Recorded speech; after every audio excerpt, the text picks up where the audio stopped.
Hey there. Welcome to the Gyro Step, a Milwaukee Bucks podcast, proudly a part of the Blue Wire Podcast Network and GSPN. I'm Ty Windish, not joined by Rohan Kadi, who's still in paradise as it's 38 degrees in Wisconsin.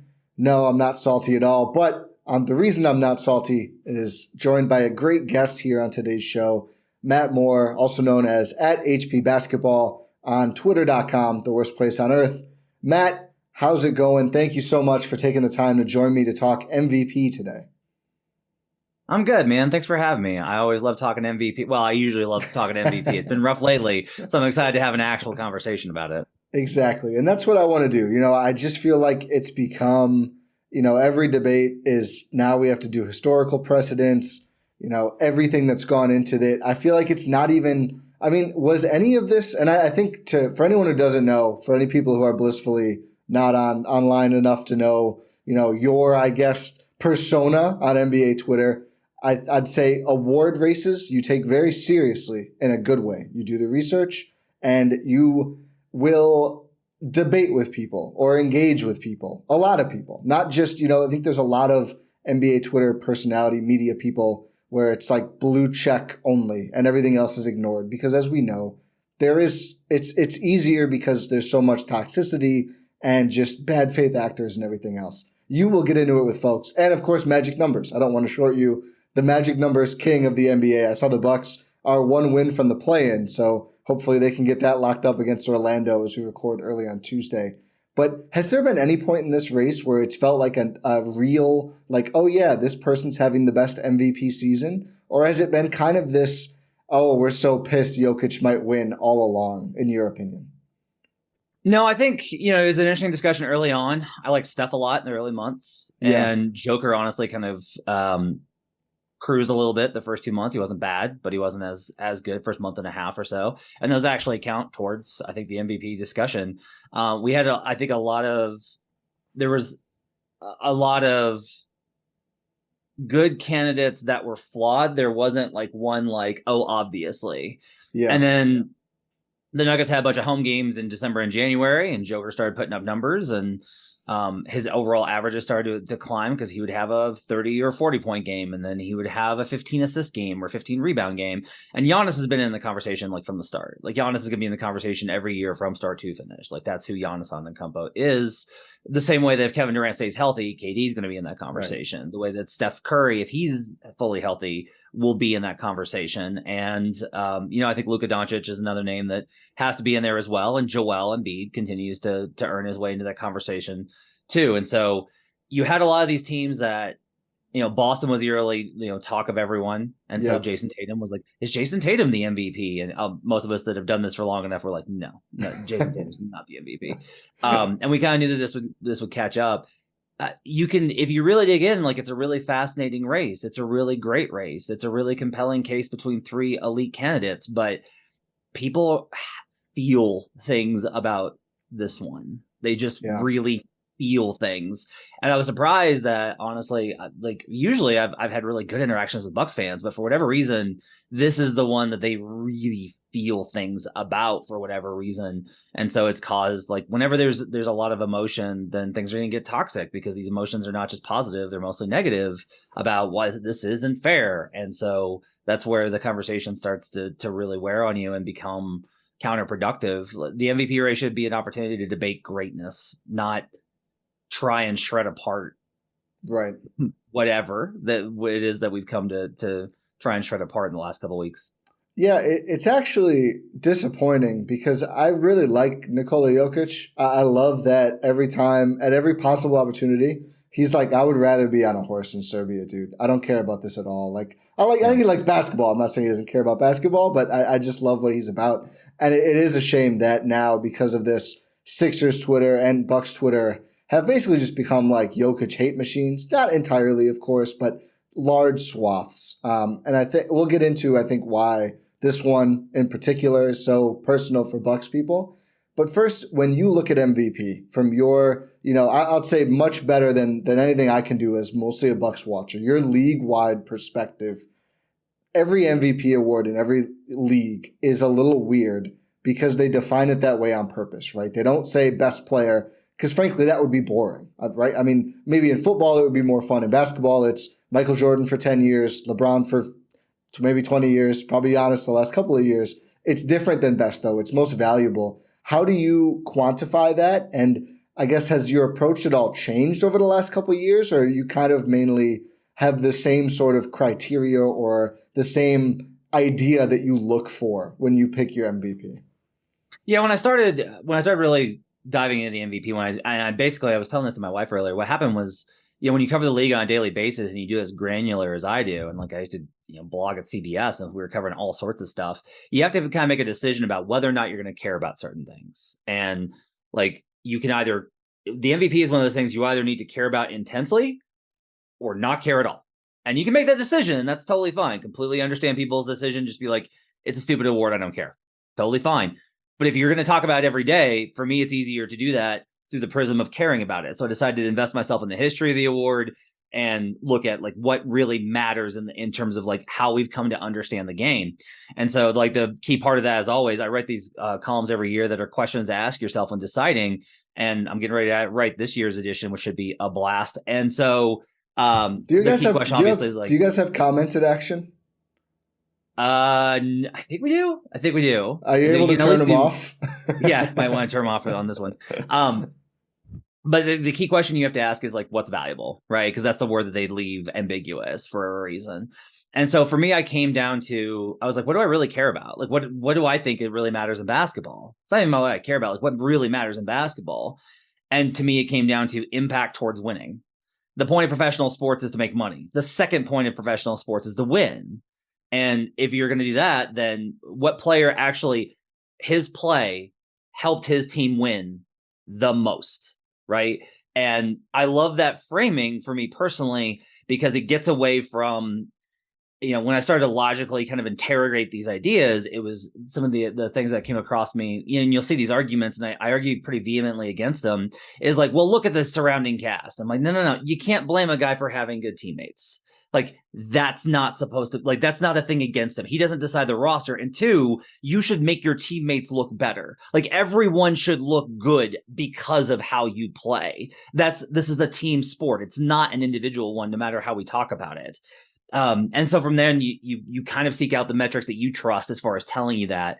But for me, I really do try and balance this. Is there's so much of a talk about like advanced metrics and the analytics, and it's, look, when I do MVP, I go through and I will watch thousands of possessions. I watch all of their pick and rolls. I watch all of their field goal attempts. I watch all of their assists. I watch clip after clip after clip of them defensively to get a sense for what do they provide, what are they good at, what are they not, and really try and provide like the best overall. And like, it's a ton of time, but that's like, to me, I'm like, if you're going to do this and you're going to do it seriously, that's where you got to go. Is you're going to be like, hey, I'm taking a couple days and I'm just going to watch Giannis defending in the pick and roll and see what he's good at and see where he struggles. And you pick up on tendencies, and like, you're not going to remember every single clip. This is the problem with the eye test. But that nexus between watching all those clips and really not just being like, well, I've watched it because I've watched the games. No. You got to like just watch that guy. You got to just watch that guy. And then you combine that with the metrics, and it gives you the concrete and then kind of the ephemeral, and you mix that together and you come out with as much context as you can, and you come out with what I think is a pretty good answer towards who actually impacts winning the most. I can't argue with that definition, and I do think it's much better than just saying. I think value is such it's. I know why they do what they do, because they want things like this, right? Like it's more fun. I think it's better coverage. It's more intrigue around the award. But I think, like, where did you fall, for example, on the Russ year? Because I remember that year, and are you a technical voter?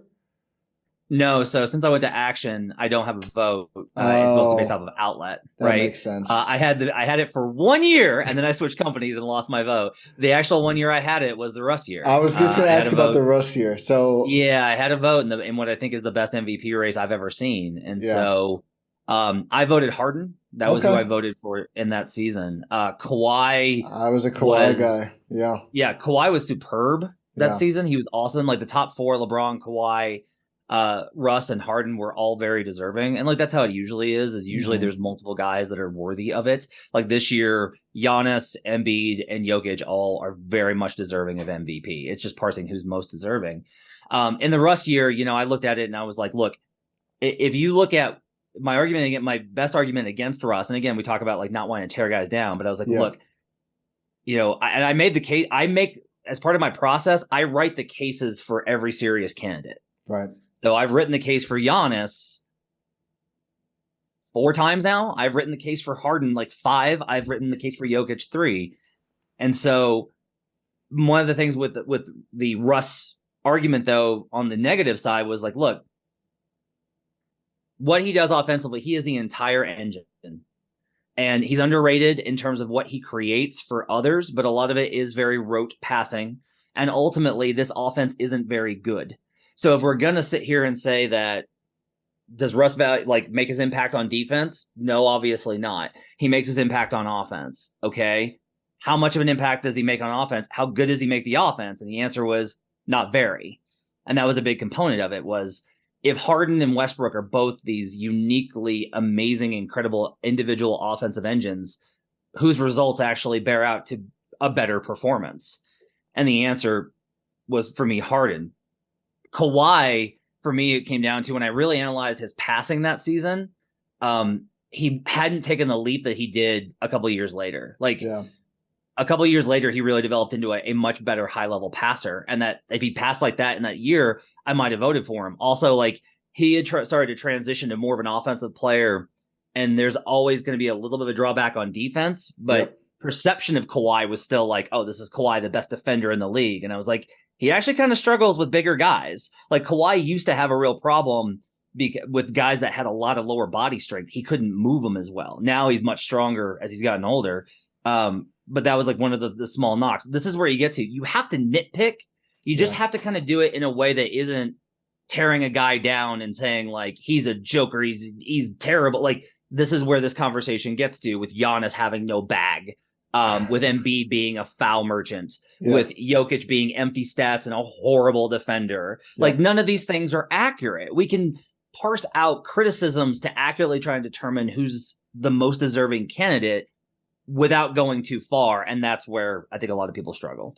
Yeah, and I think that's probably, and it's your process in particular too, why this one, and I just think online communities seem to just be getting more toxic gradually, which is a sad thing. I don't know. I don't want to get into a whole societal thing because we don't have time. But, when you do that, right, parsing out, which is, I think it is the only way that you can really pick a winner, because if you just looked at the good, you'd probably end up with like a 10-way tie for first, right? Maybe not 10, but as you said, there's so many great players in the league right now, even with the injuries, and it's been a bad season for that. There's so many excellent players who are playing right now and you could make a case for, but you need to nitpick to a certain extent. But those nitpicks then, get to Nuggets, Sixers, Bucks Twitter. It's, oh, you hate this guy. Oh, you're bashing this guy, when it is the only way to make the difference. But let's go in, and I could ask you about specific races for a lot now, because I think some of them have been so fascinating to watch. But Giannis's case or Giannis's case against, I don't know which is easier to start with, but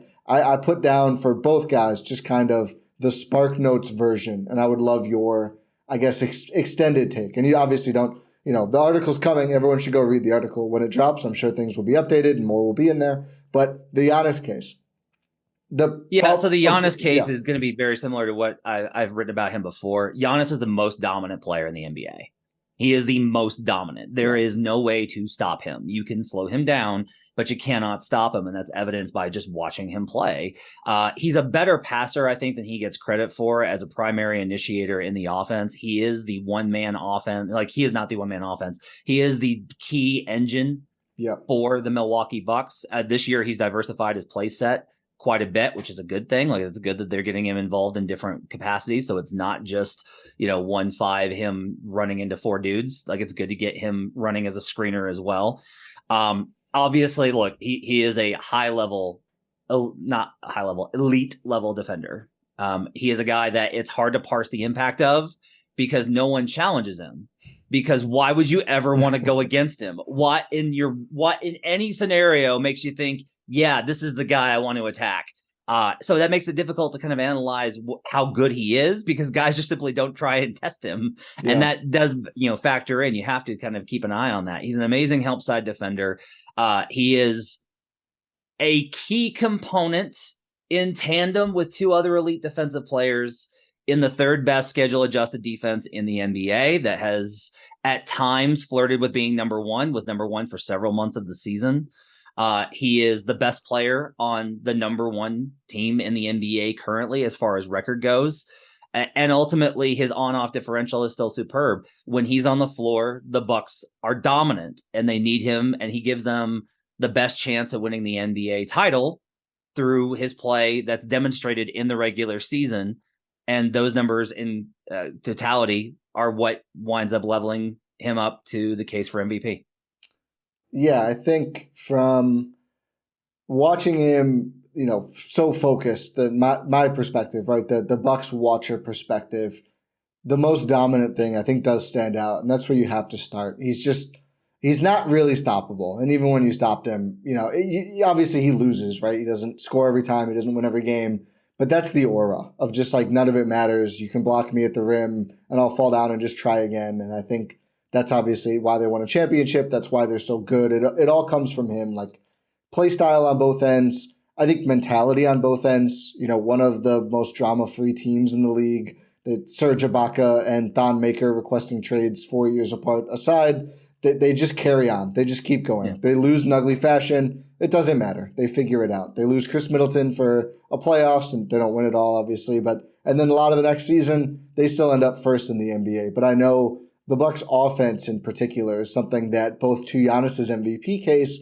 and to their championship case, which I think we can talk a little bit about later, is probably the biggest single detracting point. Is that correct to say in your mind that Milwaukee's overall offense is kind of, I guess you'd say, the blemish on Giannis's case? Yeah, so it's similar to a degree to Russ. I'm not comparing Russell Westbrook and Giannis Antetokounmpo. Giannis is a much more complete player. But the Bucks are 18th in schedule adjusted offensive rating this season. They were downright bad for a solid 2 months of the season between November and December, and they kicked it up. And what I was surprised at is I was like, yeah, but they've been lights out for the last month. And so I was like, all right, I'm going to look at the last 15 games. They're 13th. Good. But like, this isn't like, they're not an elite offense. And you could say like, well, yeah, but that's because of this. No. Okay. Your job is to make, like, that's the level here that we're talking about. I'm not saying that Giannis can even get them to make more shots. I'm not arguing that, but you have to deal with like what the play has resulted in. And we've seen in prior seasons, I will say like this, the hardest part I have with Giannis personally is judging him against his standard that he has set. So when he's less efficient as he was from the field, like his field goal percentage really struggled for the first like 3 months of the season. He has quickly caught back up because he's been shooting like 60% over the last like 20, 25 games. But I have a hard time not holding him to that standard. If I'm like, I know you're capable of more. And the question there, though, is like, it doesn't matter what he did versus last year's Giannis. What matters is if this year's Giannis is still better than everybody else's. The problem is when we do start to compare them with the other candidates. Now, I think he's past Embiid. I think that he was behind Embiid and he's past him. And that was part of it. But like that starts to factor in. As a way of balancing this, it's not that I ignore the defensive side of this, because Joker's defense for the first month and a half of the season was rancid. Like the Nuggets were 28th in defense for a month and a half. That matters. They've been 6th for 3 months. Right. That also matters. So we have like this balancing act that we kind of have to get to. If we accept that offense is like where the majority of the impact is made, and with Giannis, I would still argue that due to the fact that he does have such, like, Brook Lopez is a serious DPOY contender. Drew should probably be in that conversation every year, right? And I'm not going to punish him for having those guys. It's that I personally can't parse that Giannis is the most impactful part of that defense, in part because NBA defense is largely systemic anyway. If you have weak points, even if they're just one or two, you're going to get picked apart. And if your overall scheme is bad, you can have good personnel and still suffer. So we kind of get back into like what the offense looks like. And when Giannis is on the floor, they've got a 114.7 offensive rating. That's absolutely tremendous. With Joker on the floor, it's 124.9. So This is where we start to run into the problem of like the Nuggets offense is so much better than the Bucks offense is with Giannis on the floor. The counter to that is, well, let's look at the defense though, because the defense is so much better as well. And honestly, is like it's noticeable here. The difference though is like 124.5 to 114.7, a 10-point percentage differential in how the offense is on the floor with Jokic versus Giannis, and then a 107.5 to 110 for Jokic on defense. Like this is where it gets tough because it's like a 10-point gap on offense and a 3-point gap on defense. And that's where like this starts to, if we took from a metric standpoint, it starts to get really complicated. Giannis gains ground in eye test, but that I think is where kind of the offense and defense balance kind of starts to take shape. Yeah, I think, and I'll bring this up because I know I've seen it become a go-to for Bucks fans with this particular part of the discussion is the minutes with bench versus with starters. And I don't know I have not pulled up the numbers. So I want to ask you, because I know in addition to your work at Action Network, you host Locked On Nuggets, right? So you do cover the Nuggets a lot and have a lot of knowledge, obviously, of all the teams, but of that team in itself.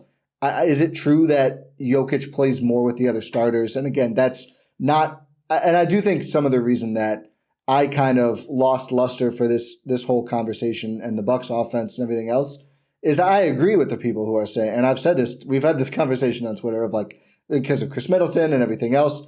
But you're right, though, in that the MVP cannot be an aspirational award because then it doesn't make sense anymore. It's an award for the 22-23 regular season. It's not an award for what you could be at the end of it or what you could be in the playoffs. So I do think those things are true, and I think I have less concern about Milwaukee's offense and just more still about health, which is still a big concern for the Bucks overall. But the specific on-off splits and offense and defense, both sides splits, how much do you think the Bucks and their rotations being different and beleaguered, but also just different versus Jokic playing more with Denver's starters? I mean, I think it matters. There's a couple of things here that are relevant to this discussion. One, so Jokic plays about until the 2-minute mark of the first quarter, and then he exits. He plays the entirety of the third. He doesn't come back in until about the 7.5 mark, ideally, unless the bench is completely bleeding, to come back in and finish out the game. He does play with a staggered bench lineup towards the end of the first and the third, where Bruce Brown comes in for Jamal Murray because Jamal Murray staggers with the second unit. Sometimes MPJ will stagger with the second unit, sometimes Aaron Gordon. So Jokic does play consistently with the bench unit. The problem with this is that the minutes with Jokic alongside the bench are still astronomical. They're still insane, right? And so some of this gets to like, well, if Giannis played more with the starters, then his numbers would be better. Yeah, but he doesn't. Yeah. Like, I'm even willing to grant you, like, maybe if Giannis only played with starters, then the numbers would be better and the performance would be better and the Bucks would be better. But they don't. And like, this is the same thing as we get into with health or with teammates, which is I can't punish Jokic because his rotation gets him more minutes with starters. Right. Just like I can't reward, if I can't punish Jokic for it, I can't reward Giannis for something that doesn't happen. I have to deal with like what is. I always get back to this when we talk about these net ratings and these types of numbers. The reason they matter to me is it's literally how much ass do you kick when you're on the court? That's what matters to me. And it doesn't matter like whether you're playing with starters or the bench. I can contextualize that in a conversation. But for MVP, I have to look at how much ass do you kick when you're on the court? And if the reason that you don't kick as much ass is that the bench, you play more with the bench, if you want to win MVP, which is a high bar, you're going to have to just be better. Like, you're just going to have to be. And I don't know, like, if you're just like, well, that's not fair. The MVP is not going to be fair. Like, there's always going to be these things that go against each other. And I'll tell you this, like, Steph Curry, I think was having one of his best seasons before he got hurt. I thought Kevin Durant was going to be the one that was going to win it last year before he got hurt. That's not fair either. But we have to kind of take what has happened and approach those from that direction. I don't mind Bucks fans pointing these things out, that he's anchoring these tougher units. I would just point out that when we do the splits of Jokic with Bruce Brown, Jokic with the backups, power forwards, that everybody's numbers go so far up with Joker, and that's been true every single season that I have a hard time buying into the argument of like, well, Giannis of these bench guys, that's the job of an MVP is you got to raise those units up as well.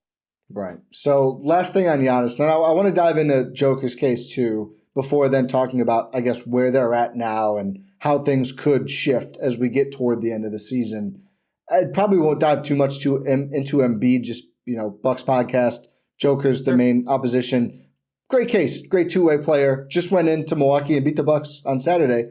I think, actually, real quick, why do you think overall Embiid is kind of fallen off? Is it in just his play has not been as consistent? I know early in the year, it seemed like he wasn't always getting back or putting in max effort, which kind of seems like it's applied to really all of these guys at some point in the year. But what goes into Embiid kind of falling behind the other two? This year in particular, I think it's that the Bucks won 16 straight. And in order, I think, for Embiid to win, they're going to have to look like the best. Yeah. Because he has another superstar next to him in James Harden. And all of the numbers are always like good, really good, but they're not elite level, right? He's not leading the league in scoring. He was for a while, but that's dipped. When we look at like efficiency, it's not the same. Like he doesn't have any sort of like signature thing. It's just like Joel Embiid's awesome. And he is like, he's absolutely freaking incredible. If the Sixers had gone on a 16-game winning streak and had gotten to the 1 seed, we'd be talking about Embiid as a primary competition for Jokic and probably maybe in front. But because he hasn't, that's I think is why he's slid a little bit. I think all three of them are very close, and a run down here in the last 15 games could still very much win it. I don't think Embiid's done. I just think that it's hard to make the case for him when you watch and his overall impact on the floor relative to what Giannis and Jokic do. That makes sense. Do you think his case being more similar to Giannis's than Jokic's? And I know he was, I think, second the last 2 years, so it's not like he's had trouble breaking in. But in this year, when Giannis is now very much back in the conversation, is that a difficult, I guess, ground for Embiid to pass unless the Sixers are just demonstrably better than the Bucks? Because I think Giannis and him, obviously much different players, but I think similar cases, whereas Jokic is stylistically so much different that I think it's almost harder to compare versus Giannis and Embiid, where you're saying, kind of similar, I guess you could say, impact on both ends, but we know Giannis is better and Giannis's team is better, so that's just a difficult thing to parse for Joel at that point. So, like, here's a good example of this is you can't find, like, the silver bullet. You can't find, like, I'm always trying to search for, like, what's, like, the one-sentence answer for the MVP. It's with Giannis, like I said, it's most dominant. With Jokic, it really is like he impacts the offense more than anybody else in the league. And he makes everybody better. You can go a couple ways with Joker. You can't be like Embiid's the most dominant two-way player in the league because arguably Giannis is. You can't go with he's the best scorer in the league because arguably Luka is. Or Durant. Like you can't go with but the advanced metrics, right? Because like Embiid technically has a better net rating currently than Giannis at 7.3 on court. That's how much they win by per 100 possessions, right? Which is still way behind. It's almost half of Jokic's because again, the numbers are ridiculous, and I can admit that. The problem is if we just look at Embiid and Giannis, it's like, okay, so Embiid is basically at the same level, but the Bucks win more games. So what's the difference there? And you're not able to like go like, look at all the things that Embiid does, like his rebounding, not the most dominant rebounder. Embiid is just excellent in all of these different areas. And part of this too is like the defense also with Harden and Maxey, and this is not his fault, but again, this is how it goes.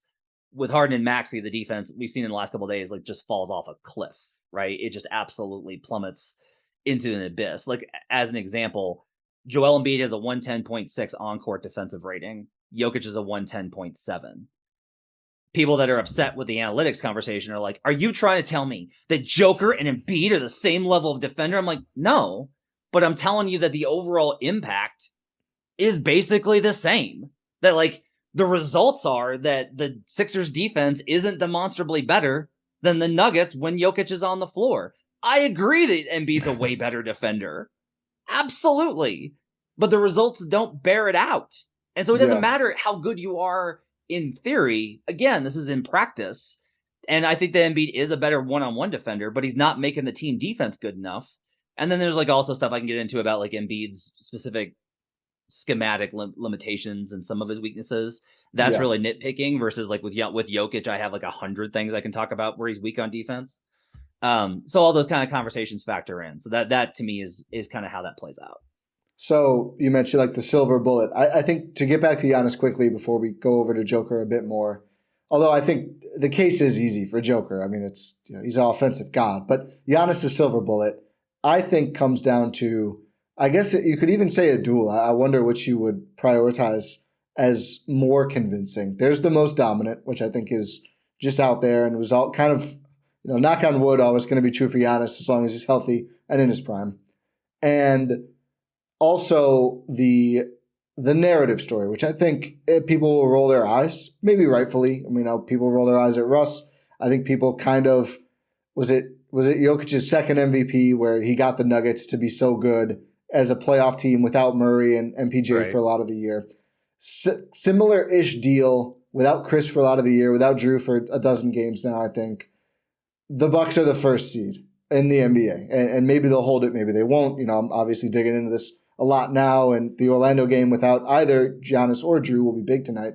But are those convincing to you, or do you look at that as kind of, and I know most dominant is, but the carrying the beleaguered team, is that convincing, and is that a big help, a little help, or how do you view that in terms of this race, this, again, amorphous value conversation? So the Chris Middleton part doesn't, and this is key, is that when I made the case for Jokic last year, I actively worked against that narrative where I was like, it is not Joel Embiid's fault that Jamal Murray and Michael Porter Jr. got hurt. He shouldn't get punished in an MVP conversation because Joker got saddled with Austin Rivers, good player, but like Austin had to start, right? It's impressive. Like if I talk outside the MVP conversation, I'm like, can you believe this guy dragged the squad to the playoffs? But right, I don't want to get into that conversation. Like if it's like, well, they couldn't be better because of Chris was out. That's how it goes. Like again, sometimes just bad luck. A lot of things got to go your way to an MVP. It's a credit to Giannis that Chris has missed all this time, and he's still in the discussion. I think the narrative concept, the way I've kind of come around to this is, it is fine if you want to define it as like, what's the story of the season? That's actually, to me, is like, you have defined valuable, right? Which is like the most valuable thing to me is who was the story of the season. I don't have to agree with it for that to be a valid perspective. We can all have different definitions of valuable as long as we do the work to really interrogate them, as long as we do the work to be like, okay, so narratively, this is a really good story. Is the greatness on par with what you expect? And that's where we return more to like concrete things of how you play. You don't even have to get into like the advanced metrics that I use or watch all these possessions. You can just be like, he's the best player on the best team. Yeah. I think that's a tricky framing, because then it becomes like, how much of those two things are tied? Like when the Suns were number one, does that make Devin Booker the best player? Like obviously not, right? And so it's like, some people did ask that question. Yeah, I agree with you, but yeah, right. And so like if you're independently like, look, I think Giannis is the best player, and his team has got the best record, and those are the two things that matter the most to me. I think it's not compelling to me because I'm a sicko. But like, if you had a vote and that's your framing, I'm not going to be like, what a terrible vote. That's horrible. That's awful. Right. I don't think that you have to arrive at the same conclusion I do.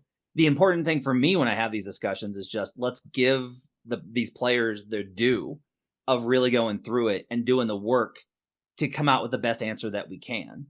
And that feels a little shorthandish to me, but it's okay because at least you define these things from a simple rubric and you approached it that way. So yeah, I think that the answer of they're the best team, he's the best player, that to me is a valid perspective. They accomplished so much without Chris. Honestly, here's the thing. If I had a vote last year, I would have voted for Giannis. Last year, I would have voted for Giannis. And like, he did that without Brook Lopez for Yeah. most of the season because he was better that year. Like, he was just that awesome. And like, that's where I think that like, that's how I wind up approaching these things is how good were you? How much ass did you kick? And, you know, what were the ultimate results that we can point to determine that value? I think that's fair. And I think I almost wonder if, I don't know if he cares anyway, but it almost, Jokic potentially getting 3 in a row. I do think it's going to be not annoying because listen, on Twitter today, it's because of Kendrick Perkins, unfortunately, initially, but like the racial bias of voters historically. And again, I don't think it's Jokic is a great white player, so let's give him 3 MVPs. But, you know, has voter fatigue affected black players more? I think yes. I mean, I think, you know, Michael Jordan and LeBron should have more MVPs. And I think, again, I'm not saying there are individual racist voters that prevented that. And obviously, as many people have said to me on Twitter, there are simply more black players who have won MVP. So, of course, it would happen to them more. Maybe that's related. Maybe that's not. I do think for it to all happen to Jokic, a player who I don't think cares about this at all and has said as much to Mike Singer of the Denver Post and others, it's frustrating a little bit because I do think he's just having such a great season. And the case is, as we've talked about, I think similar, honestly, in a little bit of a weird way, to Steph when he won the 2 unanimous ones before KD got there. Just an offensive engine that no one else is close to in the league. Like what he does to Denver's offense and thus their ability to win games because, yes, he's not as good of a defender as Giannis or Embiid, but they still win a lot of games. I think they're half a game behind the Bucks right now. I think if they were 6th again, I think maybe Giannis is leading. Who knows? But they're not. They're really good. They're probably going to win the West, especially with everything going on in Memphis. So his case, I'll let you dive in more because you've studied this more. But it's not like I don't understand why you would vote for Jokic. What he does on offense is absurd. His scoring is lower, but his true shooting percentage is DeAndre Jordan-esque. Like, it's insane what the guy does. Yeah.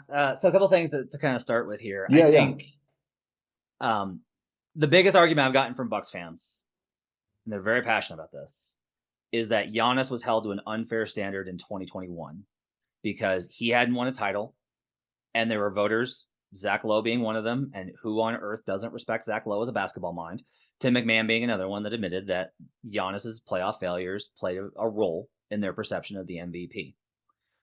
I understand that. I can understand that. Like, I was like, I hadn't really caught those. And so when Bucks fans like showed those to me, I was like, oh, like I have to admit that I was wrong. Like I was wrong. That was a factor.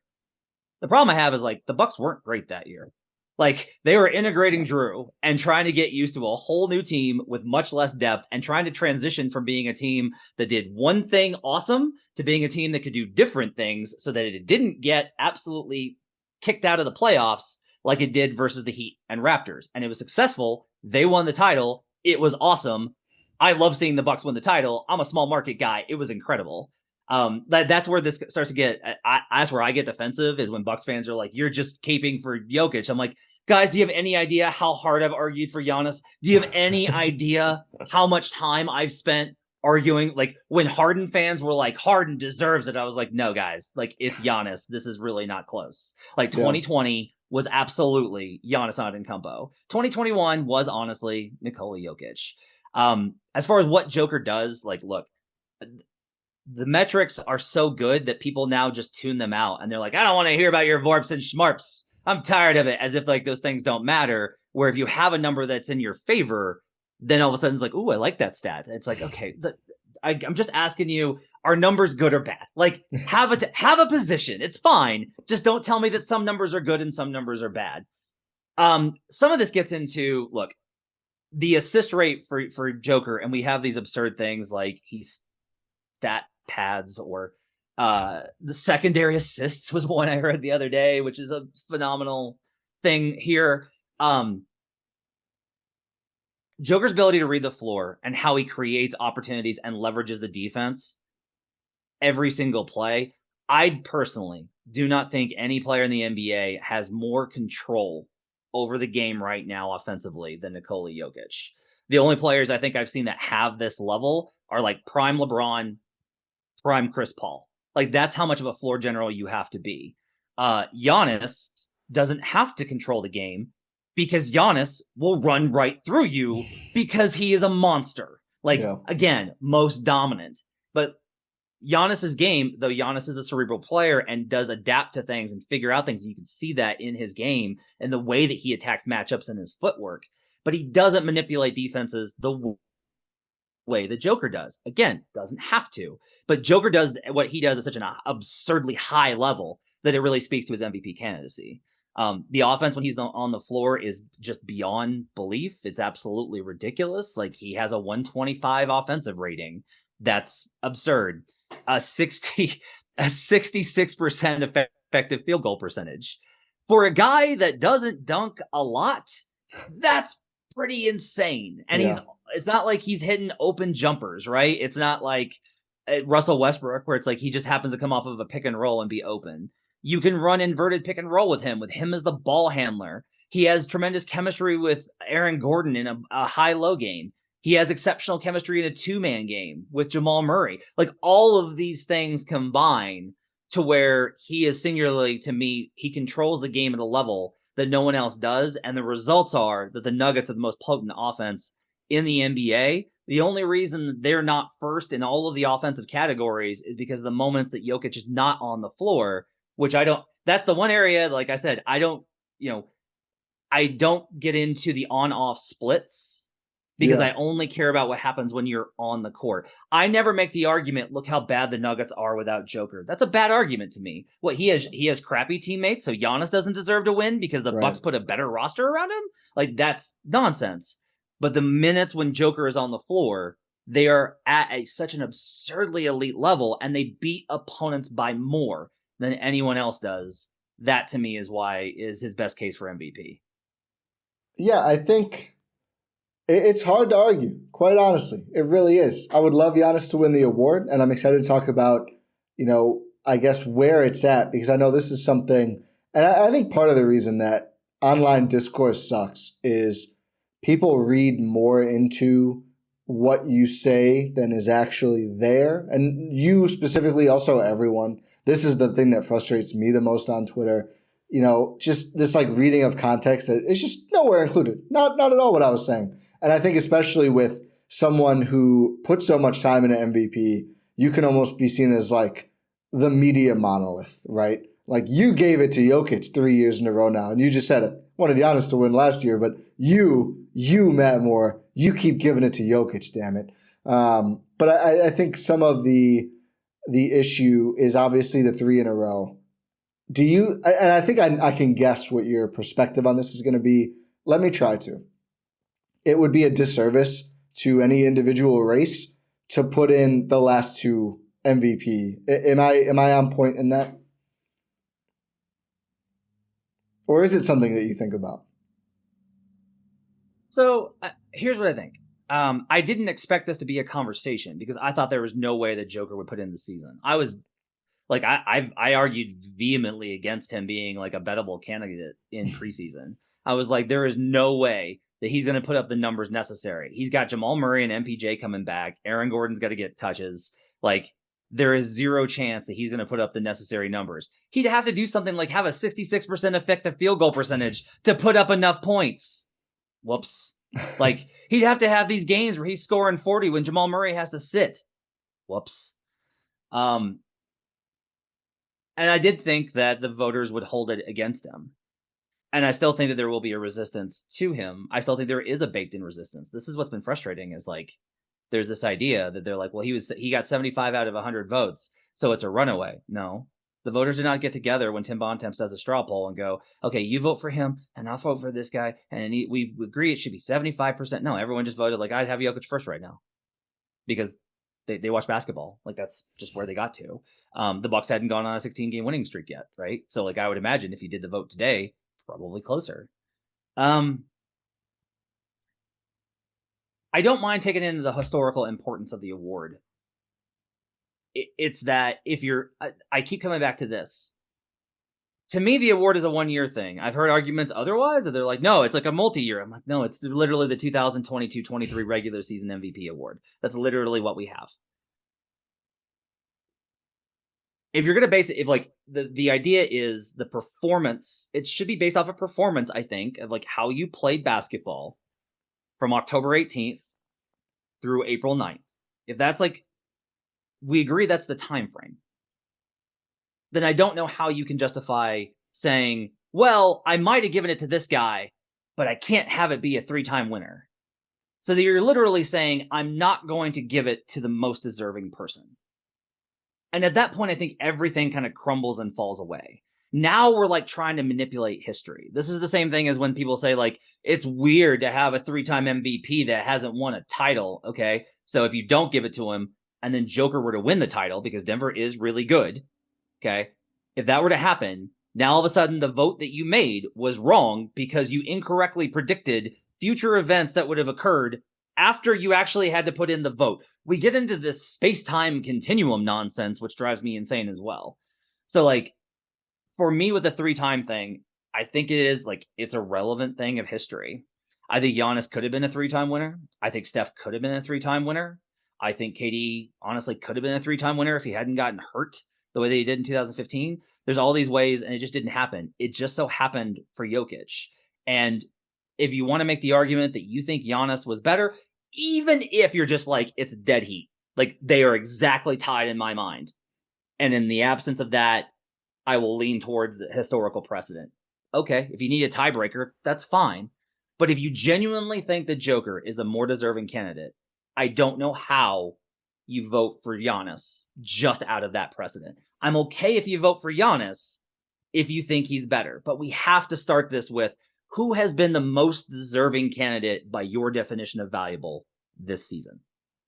And I think that is the only fair way to do it. And I will say, and I know you've made this point a few times, that it did happen to Giannis to some extent. And again, I'm not saying that you did this, as many people seem to do, but there are clearly voters and influential voters. Again, everyone respects Zach. Well, can't say everyone does anything anymore in this world, but most people really respect Zach Lowe. I'm one of them. I love Zach Lowe. I'm a very regular listener to Low Post.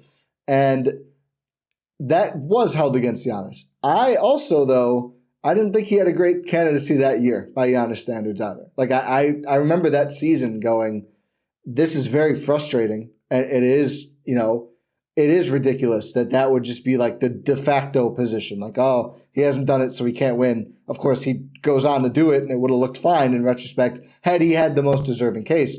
I also agree with you. I think that the year that Joker ended up winning, the second one, 22, Giannis had a better campaign. It also wasn't, I think, an earth-shattering one. I haven't been all that fired up about MVP since 2020 because I don't think Giannis has had the greatest case those last 2 years.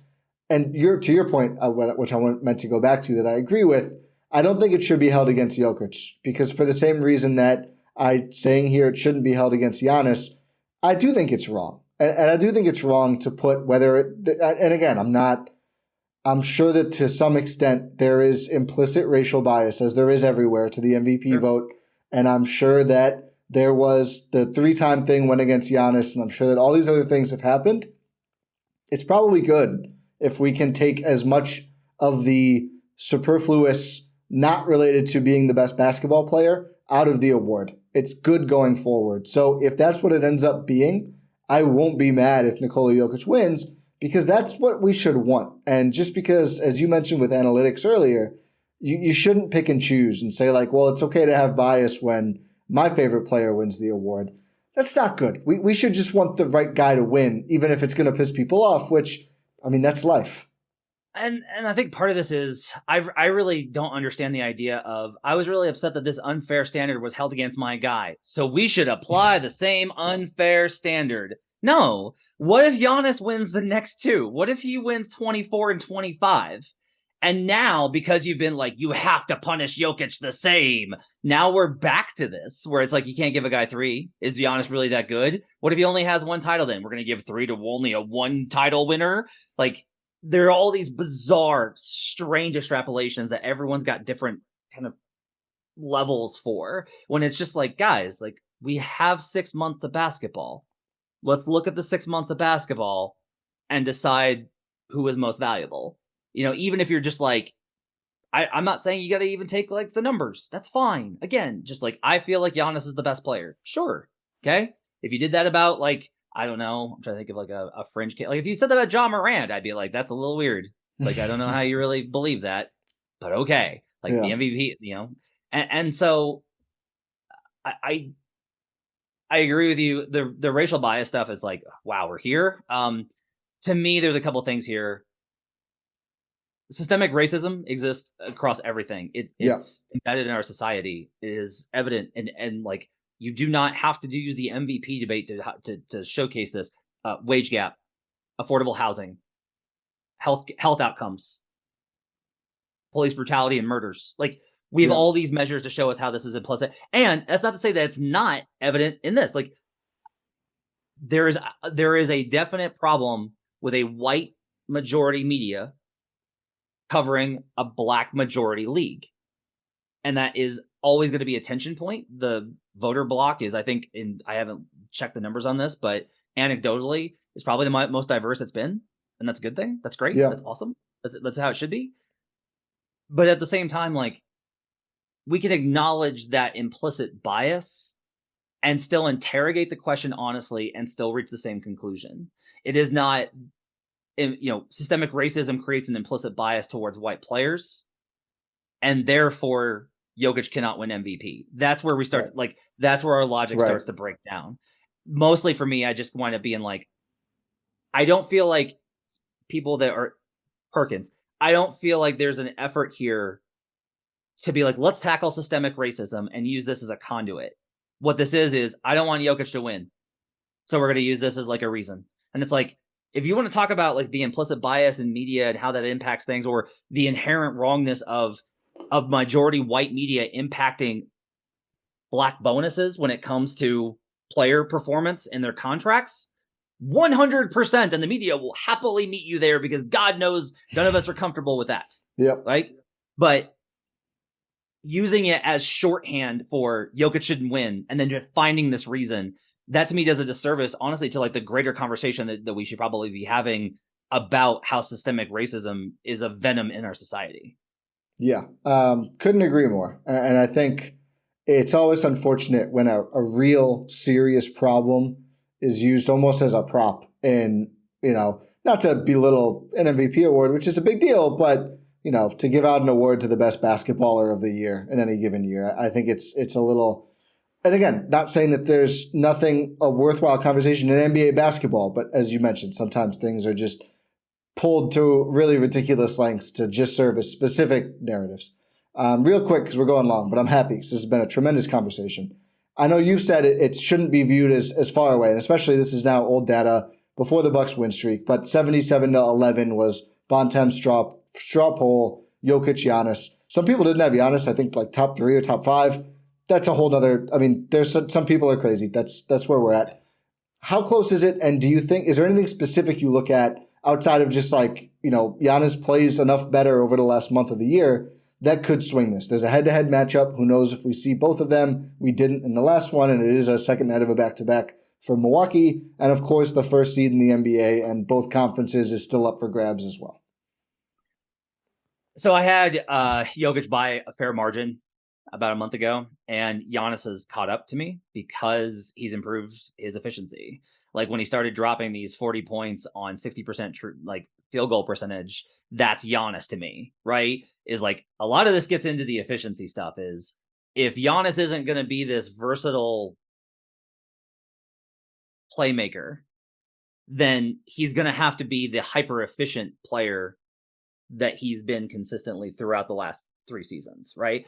Or what now, 4 or 5 seasons. That matters to me, and he's caught up to that. So to me, like a good argument I think you can use is, yes, Jokic's efficiency is better, but Giannis's usage rate is higher, and that factors for some of the drop in efficiency and the overall impact on both ends of the floor, even if it's not shown statistically, has what's led Milwaukee to a better regular season record. That Giannis may be more, or Jokic may be more dominant in games where they're comfortable, but the Bucks have found more ways to win ugly, and that's a credit to what Giannis brings to the table. I think it will be close. Now, I don't know if it's going to wind up being a close vote. So I will warn your listeners that if this comes out and Jokic wins and it is 77-11, I looked at the data since 1980, which is when the media first got the vote. And the vast majority of the time, one player gets a huge percentage of the vote. Since 2009, every MVP award winner has held an 89% or higher of the highest possible vote total. You get points for getting first. And the total point gap has not been below triple digits since 2005. And that includes the 2017 season. Russ still won by 135 points with 93% of the possible vote. We debated that thing endlessly. I was on the phone with other voters that year being like, what are we going to do? Like, what do you think about this? And what about this angle and all these things? And it still wound up with Russ 93%. And the idea here that people will look at that and go like, that's groupthink. I think instead it's, we all view basketball the same way because it's the same game. And most likely you're going to come to the same conclusion when you look at all the evidence across 82 games.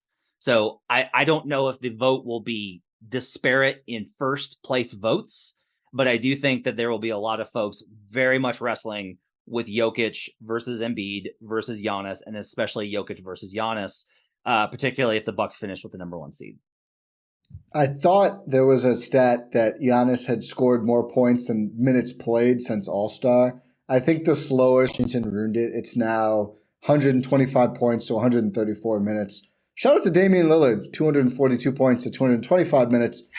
There are people, again, it's like, I do think there's, it's like, I think you just had to have a certain level of superstar for this, which I think goes into like Booker and Tatum and Lillard, where, yeah, great players, great seasons, not, I think, top 5 players for long stretches, and their teams just aren't good enough, especially when it comes to Dame. So I just want to, credit to Dame, great player, but it's just different levels to this. Do you put any stock in the head-to-head Dame? Because I remember the Embiid decisive win over Jokic. Oh my God, this is a big deal. And honestly, since then, I think Embiid's stock has fallen more than risen, mostly I think due to Giannis coming on. But I think it could be a big moment. I don't know if it should matter that much, honestly, because it is one game out of 82 or however many of these guys play, right? One game out of dozens of games for these players. Do you think narrative-wise it would have a big impact, though, if that game is a real game between the real teams and it goes decisively one way or another? There are some voters that really want these to be decisive. Yeah. Like, there are voters I've spoken with that are like, no, like, I think that matters. Like, when you're in that moment, like, how do you perform? I personally think it's absolute nonsense. I think it's ridiculous. Like, okay, if Embiid goes out there and he misses, if in the next game when they're in Denver, if he misses 7 mid-range jumpers instead of hitting 4 of them, did Embiid have a bad game? If he does everything the same way, like, and they lose because the Nuggets win almost all their games at home. They have the best home record in the NBA. Like, yeah, we have 82 games and all of the games count the same. You don't have to, you can parse out, like, if you want to, you can parse out how did this guy perform in the games versus the top opponents versus others. And I think Giannis actually has a really good case then. I don't think you can do it versus just the other MVP candidates because that's really contextual, like, especially with how many guys miss time and injuries. So I'll say this, like, if Giannis wins in Denver versus a full strength Nugget squad, does that help? Yeah, absolutely. I think with some voters, it will carry sway. A lot of times what happens is they're like, they really want to care about that one game, and then they have to look at the whole thing, and then they're like, damn it, I have to know, it doesn't matter enough. Like, This has honestly been the thing with Jokic. This is why I think it's so hilarious about the conversation. I've talked to voters. They don't want to vote for Jokic. He's not a good quote. He's not a good media personality. He's not a superstar. His game is different and weird and goofy. And yet he wins them over. I've made the comment on podcasts that on a long enough timeline, Jokic wins everyone over, and Giannis and him have that in common, that on a long enough timeline, those guys win everyone over. And so, we'll see what happens, but I do think that those games matter.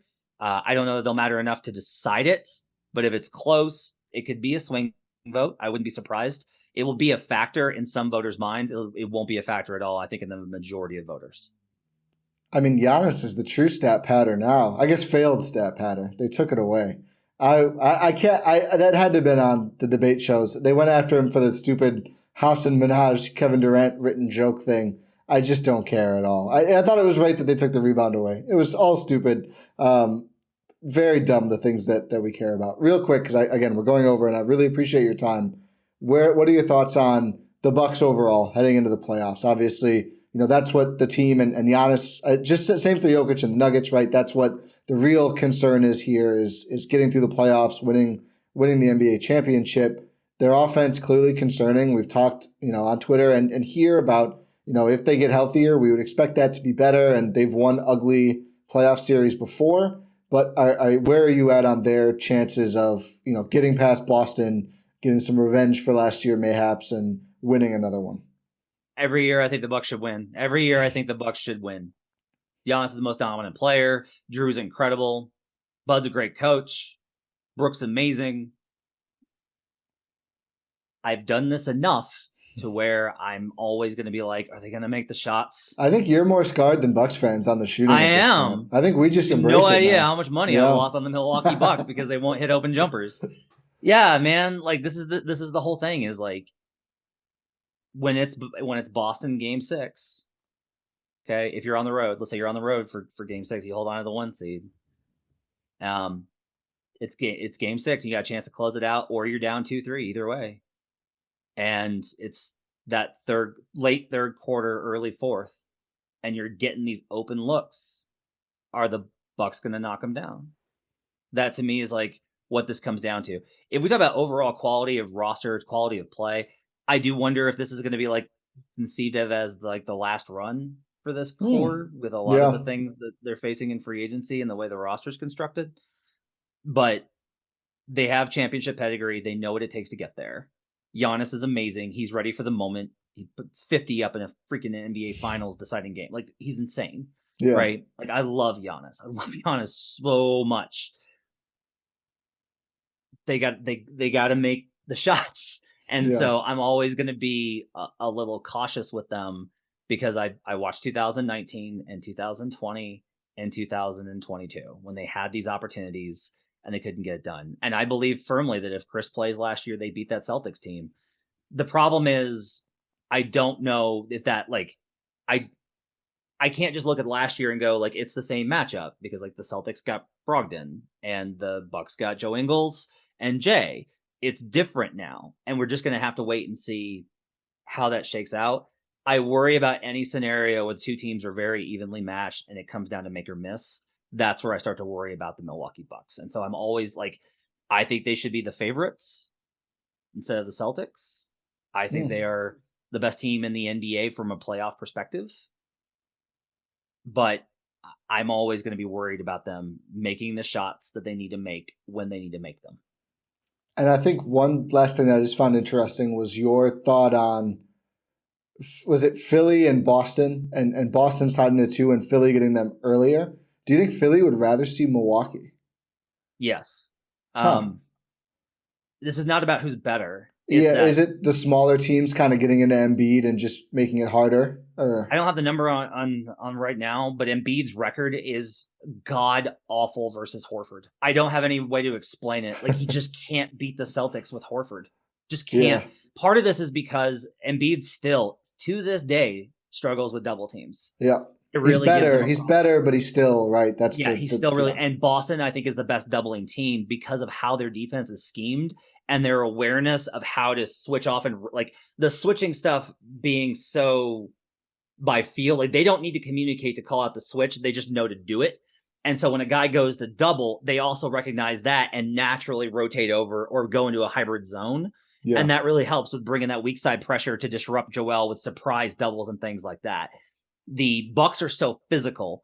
The Sixers, I think, are this is what's kind of funny is, like, my argument is the Sixers are well built to withstand a tough physical game, which is why they won 135 to 134 the other night or whatever. Like, there was no defense played. Yeah. That really is kind of the question. But the Sixers also have so much firepower with Maxey and Harden and various guys that can step up and shoot that evens the playing field. I'm not going to pick the Sixers versus the Bucks. Right. I think the Bucks should win, but I do think that matchup is better for them than Boston. I have zero confidence in Philly being able to beat Boston. Yeah, it struck me because I like the way Brooke defends Joel a lot. So I always come at it as like, the Bucks can stay big. They always prefer that. They're better at that. Joel stretches you a bit, but I think the Bucks, it's not as much as Giannis, but they're like, yeah, go ahead and shoot. That's better than, you scoring 50 right over at 10 feet away or whatever. So just had to ask, but I thought that was interesting. Thank you so much for your time, Matt. Please let listeners know where they can find you if they don't know already, and the great work you're doing, where they can find that as well. Yeah, check it out in the Action Network app. That's the way for you to see all the stuff that we do. You can check it out at actionnetwork.com. I'm on Twitter at HB Basketball. I host Locked On NBA on Monday nights into Tuesdays. You can catch that on Tuesdays with David Ramil. I host Locked On Nuggets if you want the Nuggets perspective on things, just because I'm local, not a Nuggets fan, notably. And you can also catch my betting podcast once, if you're into that kind of thing, at Buckets, which is the Action Network NBA betting podcast. Awesome. Matt, really appreciate it. Thank you, everyone, for listening. Find out the show, follow us, subscribe wherever you're listening. Find the links at gspn.info. Thank you all for listening. Pod Random, and we will talk soon.